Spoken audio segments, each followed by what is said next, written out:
Welcome back to the Blind Faith podcast. If you've listened before, you'll know that I am not Mark Madavan. I'm Sarah Dawkins, and I'm hosting this episode of the podcast because we have the wonderful Mark Madavan willing to be interviewed. So welcome, Mark. Well, thank you.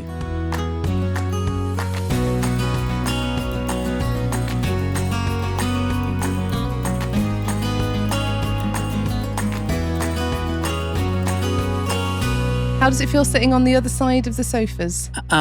Less in control. That's okay. I've learned everything from you.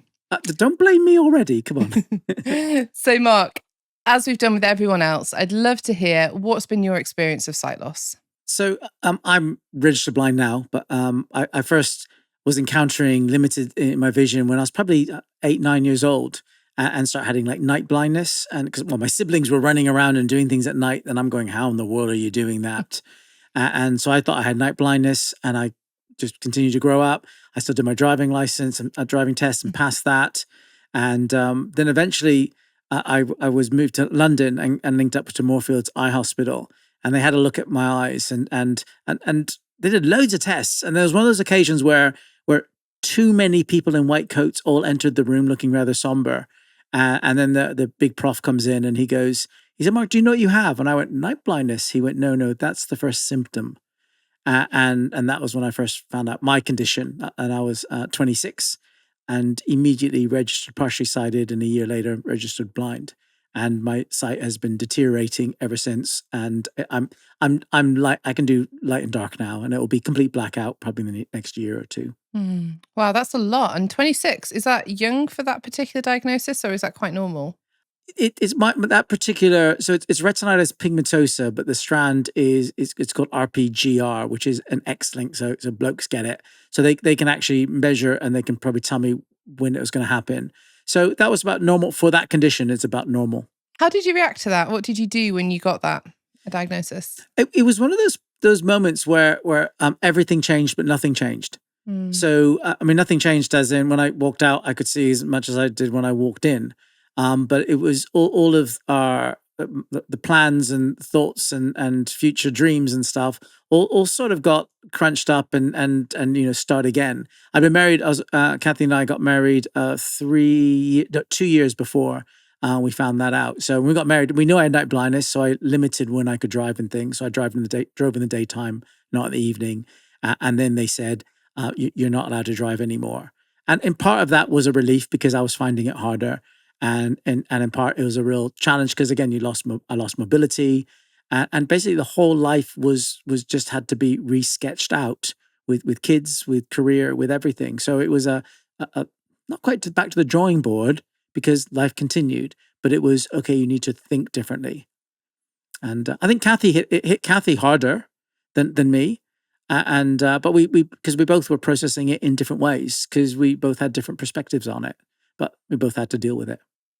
Yeah, that's quite a lot as a relatively newly married couple to suddenly have something that you thought was maybe a little almost quirk without wanting to downplay it, but it's a small thing to suddenly realize that's going to impact the entirety of your life. Had you had your children by that point? No. So Naomi arrived about 2 years later. So it moved from a annoying, manageable condition, night blindness is annoying but manageable, into, oh no, this is going to become much trickier. And so yeah, everything changed. And before that point, what had been your conceptions of people with blindness? Don't think I knew a single blind person. Don't think I encountered any blind people. And in fact, I don't encounter many blind. Okay, the podcast I just did, I met quite a few blind people. But in my normal life, I don't tend to encounter or journey with many blind people on a day-to-day basis. Is there any particular reason why you think that is? Okay, and I want to say something that may offend people. I don't mean it to be. Blindness is part of me. It's a defining. It's not the defining. So I don't join any blind groups and do things with blind people. Because it's not that I don't consider myself blind, because I am. But I just don't. I just don't naturally gravitate to that grouping. I just get on with life and do different things and engage with different things. And and I'm blind. So we just got to tweak around that a little bit. That does sound It makes sense, doesn't it? There's so many things we can make our identity that are just part of what we are and what we love. But if I say, like, I love musical theatre, that doesn't make that the primary thing that defines me. And yet when it comes to things like blindness and disability, it can be really easy for those to be sole identities. Absolutely. I think it can be the person who's find that's the new reality, but it can also be how people see you. Mm. So I have this weird thing. So I use a white stick and things. I don't do a guide dog. But people see me as blind, and they clearly categorize me because they don't tend to speak to me. And then I do something, I teach or I speak or I do something like that. And all of a sudden I can sense in the way they react is everything in their brain gets rewired, and they still know I'm blind, but they're going, ooh, and they see me differently. Because I've seen that so many times.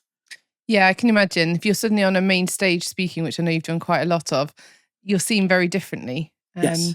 Do you think, how do you think we as sighted people can do better at having different preconceptions of people with sight loss? Okay. The truth is, some people are brilliant, and because they're really caring. I think it's being thoughtful and caring for people. I know everyone cares for people, but just being kind and assuming, making good assumptions as opposed to definitive assumptions of saying, well, you can't do this and can't do that, is to say, how do you be kind to people, and just saying, well, how can we journey together?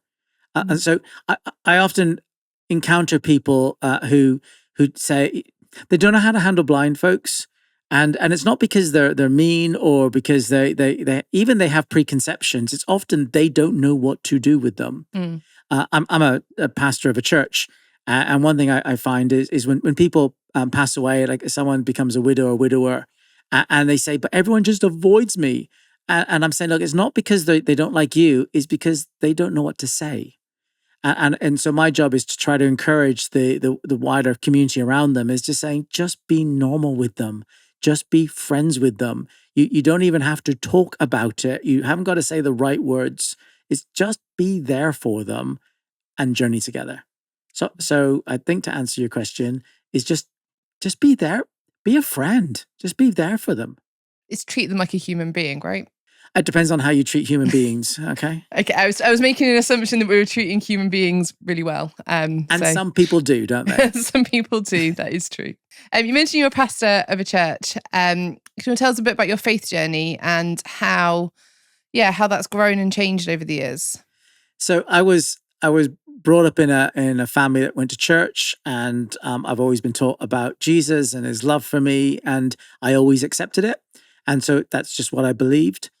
In my early teen, well, I was 11, and my father died when I was 11, and I know the Bible said that God is your father, so I went, okay, well, God, there's a vacancy now. You that is now your job, and I literally did that. Well, God, you are my father, and along that journey, I was just learning to rely on him more and to say, you're God of my life.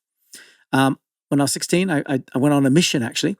And in the preparation of that mission, they're chatting and they're talking about having that assurance of being part of God's family. And one of the things that would haunt me a little bit was, yeah, but are you really a Christian? And then I'm thinking, well, of course I am. I've said a prayer of commitment. In fact, I've said a prayer of commitment several times. And then you're going, yeah, but if you're certain, why would you do it several times? And the guy was just saying, look, God doesn't want you to be living in doubt or anything like that. So I went forward to say, okay, I want to pray with someone. Let's just put a stake in the ground and say, okay, let's just deal with this thing. And God just hit me in a real way. And there was tear and snot and all sorts of fun things. God just really touched my life. And I just felt that God said, you're mine. You are mine. And I just felt God's hand on securing me and holding me. And that was when I was 16. And since then, I'm now 56 years old. And through those 40, oh man, I'm old, aren't I? Through those how many, 30, 40 years, I've just never had a doubt that God has taken his hand off me. I've had times of good things and times of really tough times.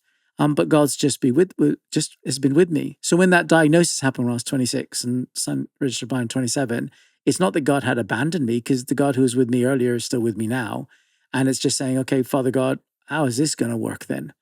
And it's just working that out. And how my faith has developed over this time is it's like a relationship. Is we talk, we work things out, we wrestle things out, and how does this work, and what does love look like, and what does healing look like, and what does wholeness look like, and what does usefulness look like, and all of those things. Because I was teaching, I was a pastor of a church, so I'm teaching the Bible to folks, but I also had to make sure that I was wrestling it in my own life and heart and understanding. So I'm not just preaching to people, I'm actually sharing what I've encountered. So it hits my heart first before it comes out of my gob, basically. I mean, can we quote that? Just have that as a quote. Hit your heart first before it comes out of your gob. That feels do you know, great. It sounds eloquent, doesn't it? It sounds very eloquent. What you said, though, about assurance, I just think is really, really key. And actually, in light of your story, the fact that 10 years before you had a pretty life-changing diagnosis, God had given you that absolute assurance that you were his and that wasn't going to change. Because I know so many people that when bad stuff happens, it's like, oh, God can't possibly care about me, because if God cared, this wouldn't have happened. And that can be sight loss or can be a million other things. I mean, did you go through any of those questions at all? Not really. I think what happens, I think sometimes we can confuse life with God. In that, if life is good, God is good, yay. And then when life is rubbish, then we're going, well, God, why are you being rubbish to me? And we are actually defining God by my life circumstance. And actually, the Bible doesn't say that. It says that God is good, that God is love. And if I'm not encountering that doesn't mean God is bad.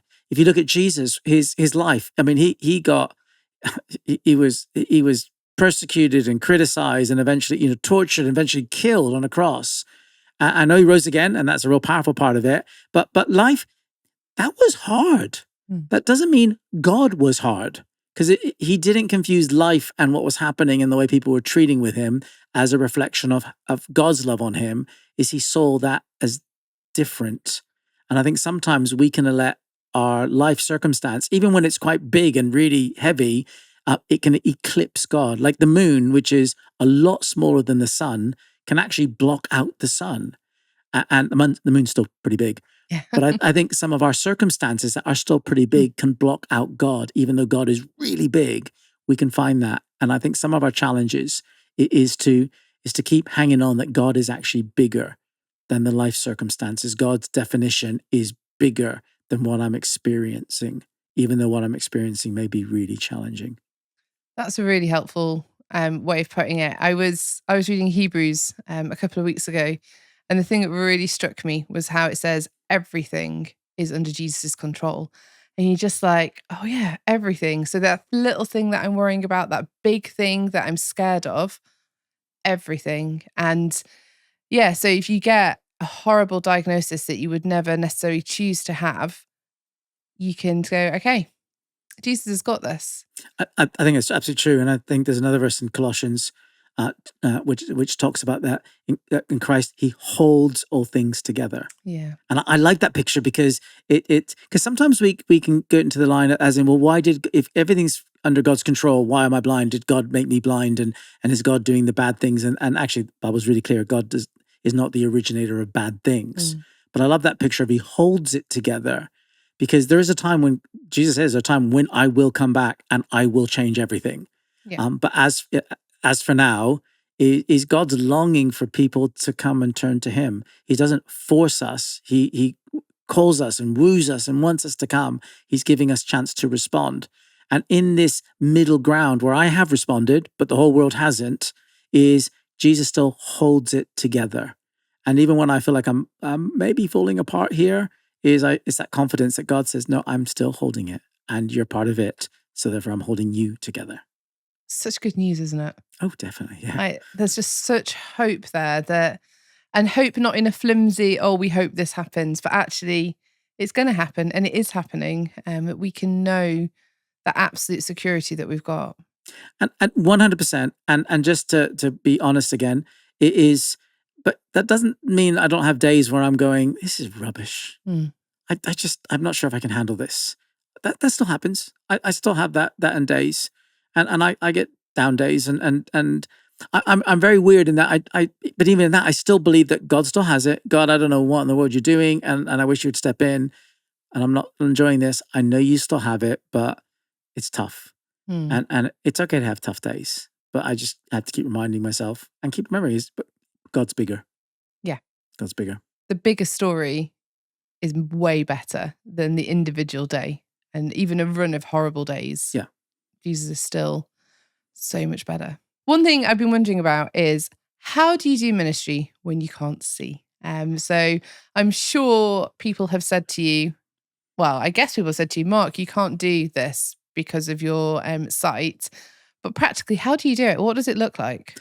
define ministry, because that's a lovely religious word, isn't It it? is a great religious word. So I was meaning, you mentioned you lead a church, Yes, I but do. also you speak at events and things. And Yes, I do. obviously, you can't read notes. So Yeah, you yeah. can't have some notes to glance down at. Yeah, I'm doing a church, and actually, my brain is wired that I actually like big and complex things as well. So I like big multiple staff. I like challenges. I like complicated things to try to, like Rubik's Cube things I try to work out. So my brain works like that anyway. I've got a weird brain in that I can jump from the macro and I can do the macro and the micro, and it jumps between the two. So my brain's just wired weirdly like that, and I think it's normal. Everyone else thinks it's weird. Well, maybe not everyone else, but those who speak to me. So it's trying to be. It's holding that balance together of saying, I know I'm pretty good at some of the big stuff, and some of the minor stuff I can get, or I need some help with that, or I put some headlines there or some prompts. I do rely on my memory a lot. I do have a sticky memory, so I can just read things or have it spoken to me through screen readers and things, and it does sort of stick in my head. But I also learned some cheats.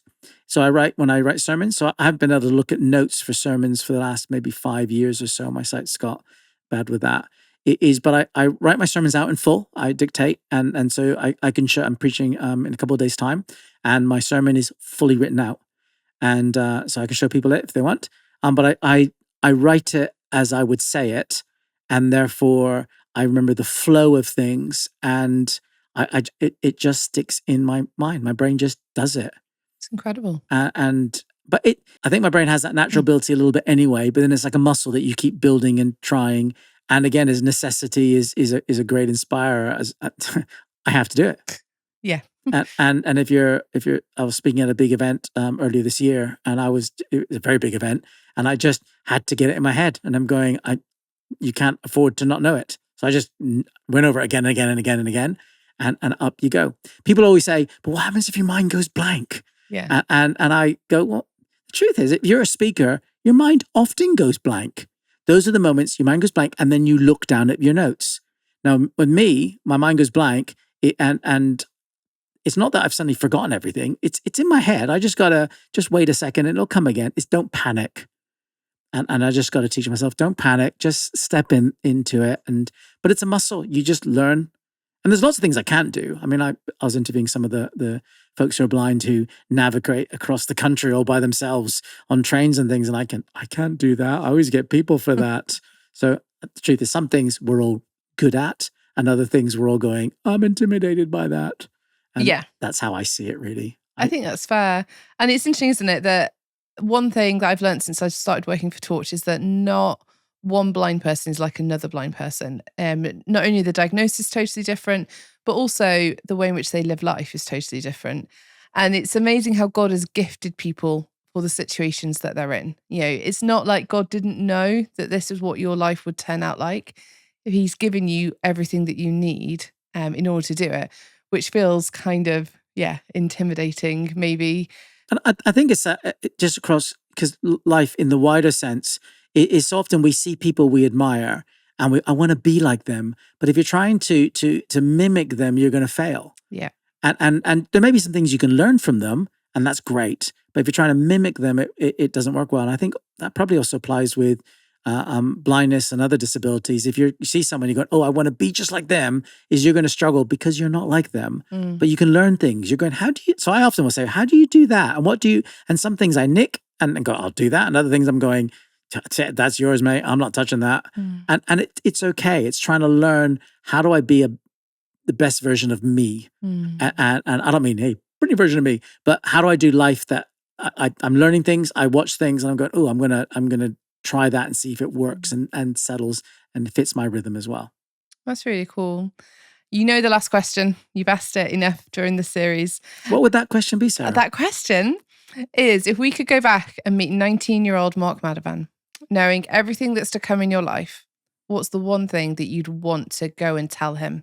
So when I was 19, I just started a Christian drama team. We were performing all over the Southwest, and we were performing, and I had passion for Jesus and sharing and things like that. I didn't know anything that was how my life was going to unfold, the goods, the bads, and the difference. One thing that I'm finding through my journey is that God is really faithful. And I would say to myself, I reckon my 19-year-old self would go, I know God's faithful. And it's still saying is, I know you know God's faithful, but I want you to know, yeah, God is really faithful. Yeah. And it's keep stretching, keep learning, keep trusting, but it's really true. Yeah. So it'd be an assurance that I probably didn't think I needed, but it's always good to hear, isn't it? Yeah. I mean, my 19-year-old self definitely thought she knew everything, very black and white, but you're right. You know it, but then you need to really know it. Yeah. Mark, thank you so much for agreeing to be on the other side of these questions. Thank you, Sarah, for not giving me an option. You're very welcome. So this is it. This is the end of the last episode of this series of Blind Faith. So thank you so much to Mark and to everyone else who has made this podcast happen. We hope that it's been an encouragement to you and there's been a few laughs along the way. If you are living with sight loss or support someone who is, then Torch is here for you. Get in touch at torchtrust.org.